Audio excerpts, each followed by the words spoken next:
I've done overnights on killers, gang leaders, even a guy who used to eat parts of his victims. None of them ever made me feel like this. Not scared. Not like something was wrong with the air itself. But when they put me outside Diddy's cell, I knew right away it wasn't just him in there. He talks at night. Not to himself, to someone else that nobody else see. And the thing that scares me the most, sometimes it answers. I've heard two voices behind that door. And last night, it said something back. Some of you watching know more about this kind of thing than I do. If you've ever studied occult protection or soul contracts, comment below. What did I really hear in that cell? And if this story already has you questioning what's real and what isn't, make sure you're subscribed. It only gets darker from here.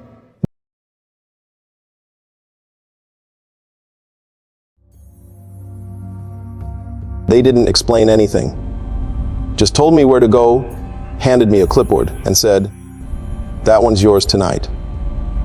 I looked at the name, and my stomach turned a little. Not because of what he'd done. I've worked worse, but because I knew who he was. Everyone does. I figured it would be uneventful, just a rich guy in a cell. Thought maybe he'd be loud or entitled, or try to play the fame card. But he didn't say a word, didn't even look at me when I passed.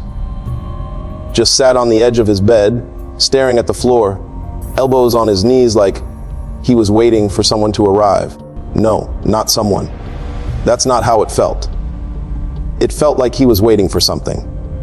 That wing of the building is always quiet, but that night, it felt wrong. Off balance. Like the air didn't move right. I've done this job for a long time, but I'd never felt a silence like that. It didn't feel empty. It felt crowded, like I was walking through a space that didn't belong to me. I kept trying to shake it off. I kept telling myself it was just the pressure of guarding someone famous. Nothing supernatural or strange. But I kept walking past his door, and every time I did, I got this feeling behind my ribs. Cold, tight. I had this feeling that something was watching from inside that cell and didn't want me there. He barely moved the whole night. Sat there like he was stuck in place. But every so often, I'd hear him whisper something.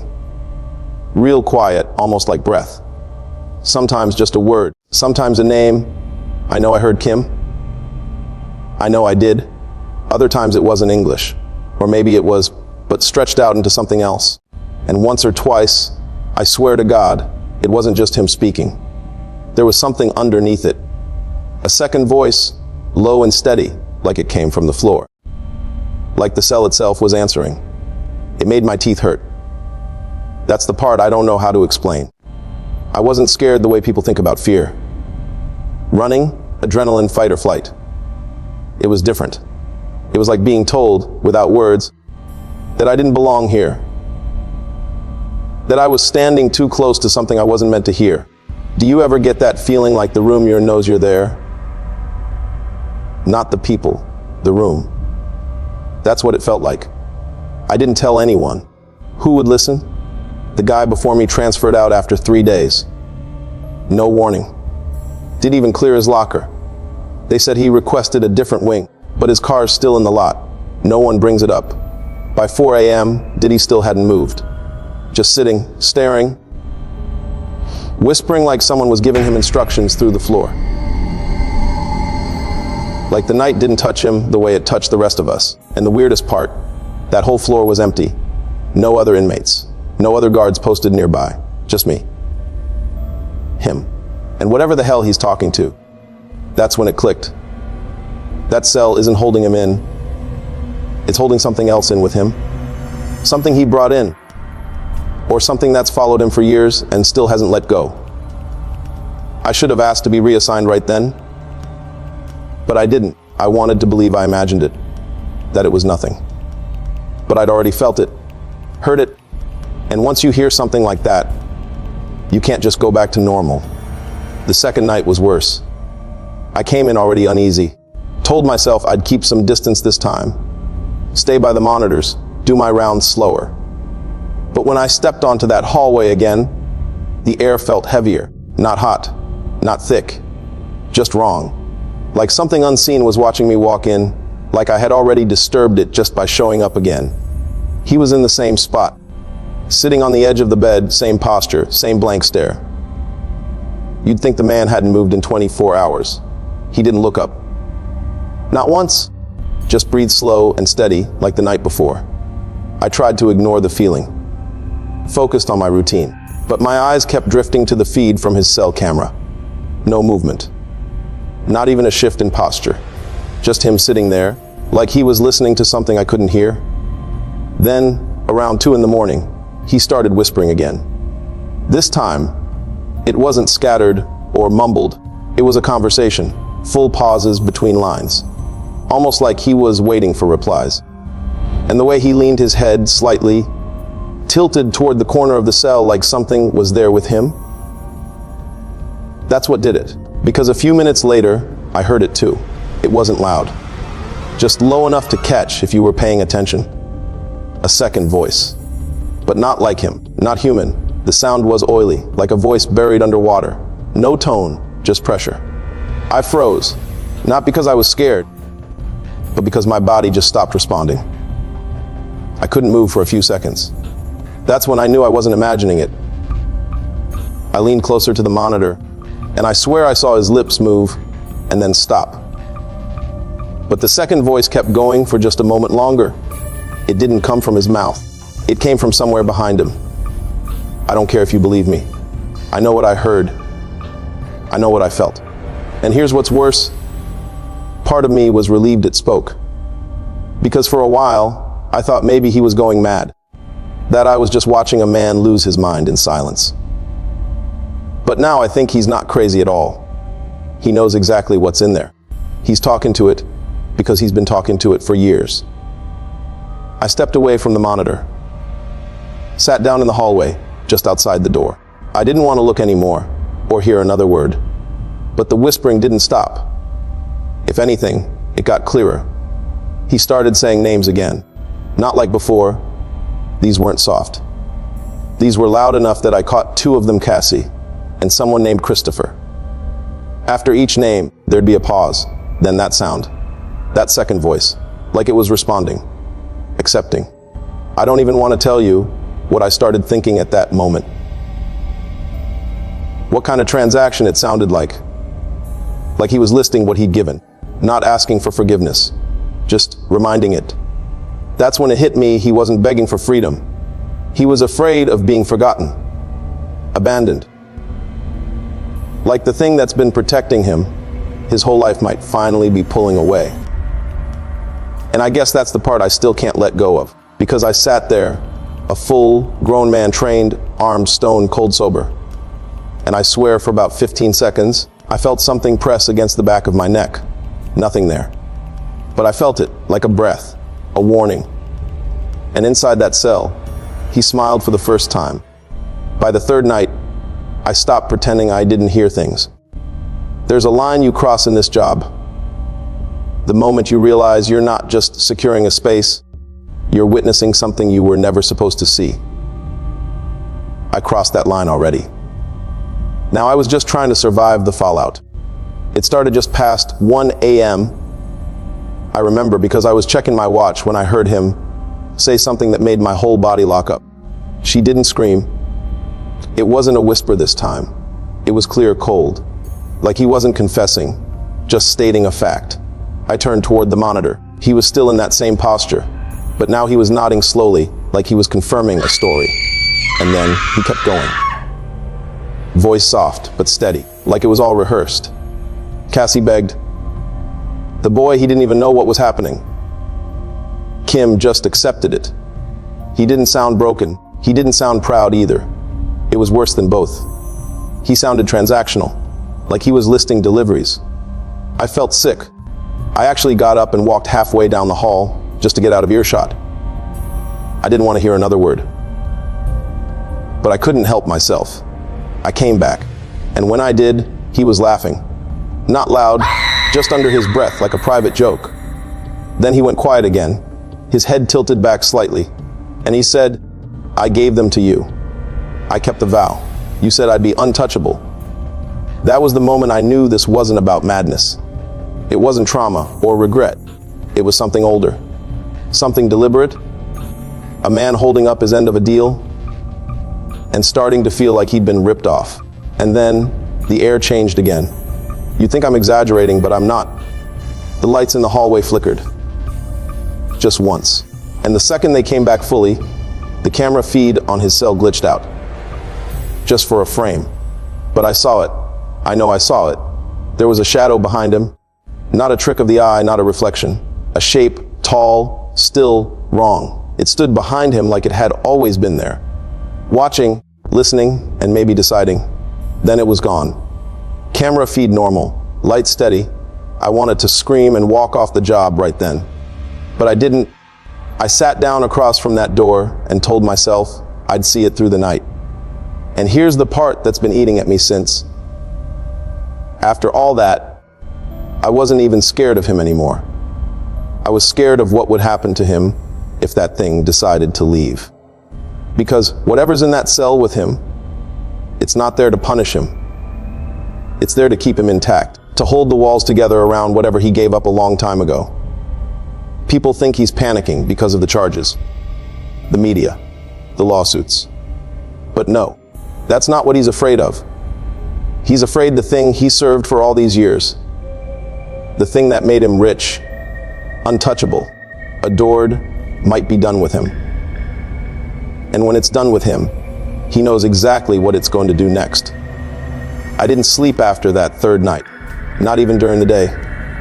Every time I closed my eyes, I kept seeing that shape behind him. Not moving or speaking. It's just there, like it had always been in the room. And the camera finally slipped for a second and let me see what was real. When I came in the next shift, something was different. Subtle but wrong. The hallway smelled metallic, not like blood, more like heat on old wiring. I checked the air system, but nothing looked off. The vents were humming steady. Still, I didn't feel right. His cell light flickered the moment I passed it. Not the whole block, just his. He was sitting again. But this time, he wasn't staring at the floor. He was staring directly at the wall across from his bed, eyes wide open. Focused, locked in like he was waiting for something to move. I glanced at the wall through the camera feed and saw it. There were marks, dozens of them. Some shallow scratches, some deep gouges into the concrete. Layered symbols that didn't look like anything I recognized. Sharp shapes. Circles inside circles. Crossed lines that didn't follow any pattern I could make sense of. They hadn't been there the night before. Not a single one. I don't know if he carved them. I don't know if he even could. But they were there now. And every time the light flickered, the scratches seemed to shift. Or maybe it was just me. Maybe I'd already been in that hallway too long. I went to pull the footage, just to check when the marks appeared. But the feed was corrupted, hours missing. Just a gap from 2:17 to 4:46 a.m. static. Then a sudden cut back to him sitting still. The symbols are already there. His eyes were already locked in. I asked another guard if they'd seen anything. One of the older guys, a lifer who's been here since the early 2000s. He looked at me for a second, then said, "Don't go asking questions like that. You want to finish your month." That's when I realized I wasn't the first person to hear things in that hallway. I wasn't the first to notice the marks, or the cold, or the flickering lights. I was just the first dumb enough to try and figure it out loud. And then that night, it started affecting me. I just sat down in my usual spot near the hallway door when I felt it. This cold rush under my skin, like standing in front of an open freezer, but worse. It wasn't coming from the vent. It was coming through me, like I'd swallowed something alive. And then I started hearing whispering, but not from the cell, from behind me. I turned. No one. Just the hallway, empty as always. But when I sat back down, I felt pressure on my chest. Not pain, just weight, like a hand pressing gently, testing me. I went home that morning, pulled off my shirt, and found a small scratch just under my collarbone. A perfect arc like a half circle. No blood, just the mark. My wife asked if I'd scraped it on something at work. I lied, said maybe I leaned into a desk edge too hard. But I knew the truth. I know what it matched. One of the symbols on the cell wall. And I need to ask you, anyone watching this who knows about this kind of thing, have you seen those kinds of markings before? Are they part of some pact or ritual? I'm not looking for attention. I just want to know what I'm getting pulled into, because I'm starting to think this thing, whatever it is, isn't just tied to him anymore. It's watching me now. There's a reason I started asking around. It wasn't the symbols, or the cold air, or even the whispering. It was that feeling I couldn't shake, that this wasn't new, that none of it was just happening now. It felt old, rehearsed. So I kept it casual at first, started conversations during shift change. Hey, have you ever worked at North Hall before? Has anyone told you why it's always empty? Questions like that. Most guys just shrugged, said it was overflow or reserved for high-profile inmates. One or two said nothing at all, just gave me a look and changed the subject. But there was one old timer named Cruz. Used to be posted here full time before he stepped down to half shifts. I caught him near the locker room one morning and said, "Have you ever covered cell 03N? He didn't answer right away. Just stared at me for a second, then nodded once. "You feel it?" he asked. "That tightness. Like the air doesn't belong to you in that hallway." I said, "Yeah." He looked away, then leaned in and said, real quiet, "Don't try to understand it. Just make it through your shifts and forget what you see." I asked if he'd seen anything. He shook his head. Not like he was saying no, like he was saying, "Don't make me say yes." And then he walked off. Didn't even clock out. I haven't seen him since. That's when I stopped trying to ask questions. Whatever this thing is, it doesn't just sit in the cell. It hovers. It follows. I could feel it tightening around me every night I came back. Not like fear, more like familiarity. Like it was getting used to me, learning me. I started dreaming of that hallway. Not the whole place, just that section. The door to 03N, always cracked open, always waiting. I'd hear humming through it low and rhythmic. Same pattern Diddy hums when he's alone. I'd wake up with my jaw clenched so tight it felt locked. Then came the incident. One of the newer guys got assigned to walk the north wing during my break. I warned him, casually. Told him not to linger by the door too long. He came back 15 minutes later. Pale, sweaty, shaking his head. "What happened?" I asked. He said he didn't want to talk about it. Said the air felt like it was pressing down on him. Said he thought he heard someone say his name, but the voice came from the vent, not the cell. He asked to be reassigned the next day, and they gave it to him. No questions asked. That's when it hit me. They knew. Whoever runs this place, whoever decides where these inmates go, they put him in that cell on purpose. Not to isolate him, not to protect the others, but because that cell is where people like him go. The kind who've made deals, the kind who are watched by something that isn't part of our world, but needs a space in it. That cell isn't punishment, it's containment.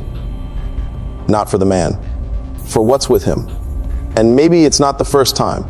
Maybe this isn't even the first version of this ritual, just the next. That hallway, it isn't haunted, it's claimed. And I think the people who work here, the ones who don't talk, they've all had a moment like mine. A sound they couldn't explain. A shape that passed too fast to be real. A name whispered back to them from a place it couldn't have come. I've had that moment now too, and I can't unhear it. It wasn't just me anymore. I started noticing the shift maybe a week in. A guard named Parsons stopped showing up to roll call. Quiet guy, always on time.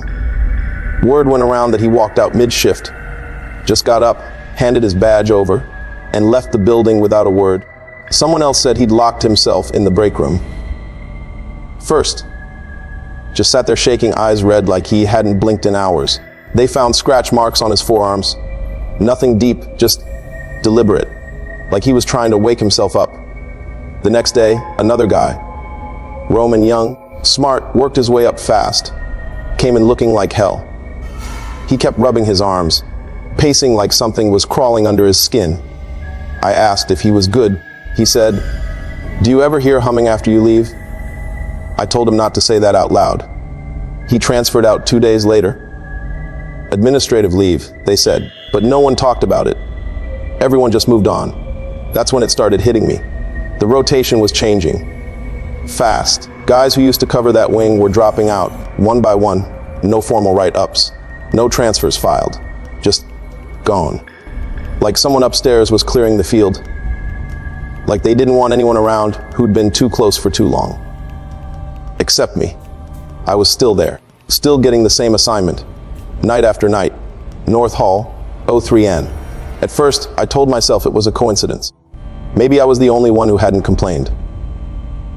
Maybe I'd passed some unspoken test. But then I started noticing smaller things. The way my name was already printed on the overnight sheet before I clocked in. How no one ever offered to swap shifts. How the other guards would go quiet when I entered the locker room. Like they'd already written me off. Like they knew what happens to the ones who stay too long. And here's where I need to ask you. Seriously, if you've ever worked a job like this, around inmates with reputations, with energy around them, did you ever see staff start to fall apart? Quietly, one by one. If you've seen anything like that, drop it in the comments. I need to know I'm not going crazy, because that's what it feels like now. I hear things before I even walk into the hallway. Not from the cell, from the walls. Like the place is remembering something and doesn't want to forget. The other day, I caught myself humming under my breath. Same rhythm he uses, same pattern.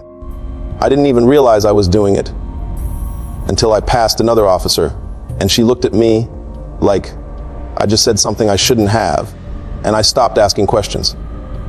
Not out of fear, out of exhaustion. Because it's not just about Diddy anymore. It's not about the cell or the symbols or the whispers. It's about what they've built here, what they've allowed. This isn't a prison wing, it's a holding zone. A quiet place to keep powerful things contained until they either burn out or finish whatever they were sent to do. And the worst part, it doesn't feel accidental that I'm still on the schedule. It feels deliberate, like someone or something wants me to see all of this, wants me close, wants me numb, like it's preparing me for something. Or maybe just wearing me down until I stop resisting. I don't remember the last night I worked that shift. There wasn't a goodbye or a final moment where something broke open. No scream, no shadow, no revelation. Just another night walking that hallway with the lights humming too loud and the air refusing to move. I clocked in. I sat outside ZO3N. I stared at the door and it stared back. And I realized I felt nothing. Not fear, not anger, not even curiosity anymore. Just stillness. Diddy didn't speak that night. He just sat on his bed, eyes closed, mouth twitching like he was still whispering. But not to anyone, just to keep it going. Like a motor that won't turn off unless someone pulls the cord. I stayed the full shift, but it felt shorter than usual. Like time stopped following the rules in that hallway. When the relief officer came in at sunrise, I didn't even wait for the handoff. I just stood up and walked out. I didn't say a word. I told myself I'd be back the next night. I wasn't planning to quit, but I never returned. I kept telling myself I just needed a break. A breather, a day to reset. But one day turned into 3, then a week, then the schedule changed. I didn't fight it, no one called. No one asked why I stopped coming in. And I didn't ask either. I tried to go back to normal, but it didn't work. I sleep in pieces now. My body wakes up before I open my eyes. My ears stay alert all night waiting for that hum, low and steady, just outside the room. Sometimes I think I hear it. Sometimes I know I do. There are things I haven't told anyone. Like how I still feel cold behind my shoulder when I pass reflective surfaces. Or how my TV glitched one night, just for a second, and showed that hallway. Not a recording, not old footage. Just the hallway. For a split second, like it needed me to see it again. I haven't told anyone I keep checking my collarbone in the mirror. The mark isn't there anymore. But I remember what it looked like. I remember the way it stung that last night, like it had been activated. And I haven't told anyone that sometimes, when I close my eyes, I see that cell without a minute, but it's not empty. Something's still there, sitting where he used to sit, facing the wall, humming. And in those dreams, I'm not outside the cell anymore. I'm sitting on the bed, same posture, same breathing, like I've taken his place. Maybe that's what this whole thing is. A rotation. You serve it until you break. Then someone else takes your seat, maybe willingly, maybe without even realizing. And whatever's in that room, it doesn't care which face sits on the bed. It just needs a body, a voice, a rhythm to keep it moving. I haven't told this story to get anyone in trouble, or to scare people, or to make you believe in monsters. I told it because I needed to say it out loud before it finished eating the last of me. And if you're still listening, if you ever find yourself standing in front of a quiet hallway, posted on a shift no one else wants, and the lights flicker, and the air feels wrong, leave. Before it gets to know your name, I still have so many haunting stories that will remain buried behind the prison walls if no one comes out to tell them. I have made it a duty to keep exposing these dark happenings no one would see in the news. If these kind of stories interest you, like this video, share and subscribe to this channel, because I'll be coming back to talk more about the terrible things I've seen go down in prisons.